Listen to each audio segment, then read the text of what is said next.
Kami menyadari bahwa kepergian kami di tengah musibah menyita perhatian publik dan mengganggu stabilitas nasional. Kami berjanji akan terus bekerja bertanggung jawab terhadap Kabupaten Aceh Syederalun Selatan. Bupati Aceh Selatan Mirwan MS menyampaikan permohonan maaf secara terbuka kepada pemerintah pusat, pemerintah Aceh dan seluruh masyarakat Indonesia, khususnya warga Aceh Selatan, terkait keberangkatannya melaksanakan ibadah umroh saat daerahnya tengah dilanda musibah banjir. Dalam pernyataan resminya, Bupati Mirwan menyampaikan rasa penyesalan mendalam atas kegaduhan dan keresahan yang muncul akibat kepergiannya tersebut. Ia mengakui bahwa keberangkatannya ke Tanah Suci di tengah situasi bencana telah menjadi sorotan publik dan menimbulkan gangguan pada stabilitas opini nasional. Mirwan menegaskan bahwa ia berkomitmen untuk terus bekerja keras dan penuh tanggung jawab dalam memulihkan kondisi Aceh Selatan pasca banjir sekaligus berupaya mengembalikan kepercayaan masyarakat. Assalamualaikum warahmatullahi wabarakatuh.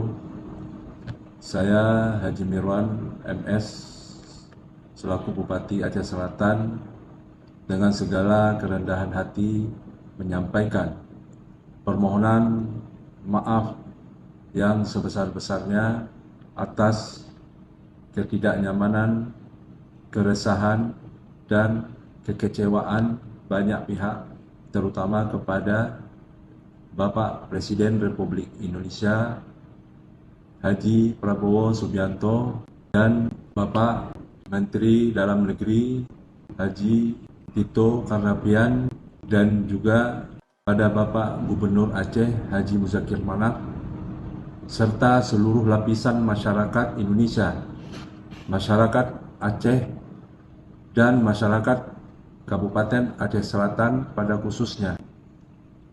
Kami menyadari bahwa kepergian kami di tengah musibah menyita perhatian publik dan mengganggu stabilitas nasional.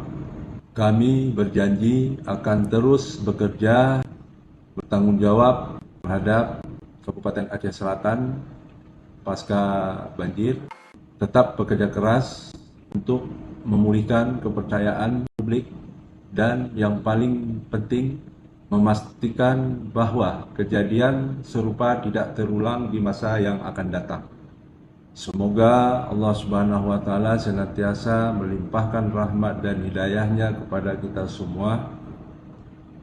Demikian, Assalamualaikum warahmatullahi wabarakatuh.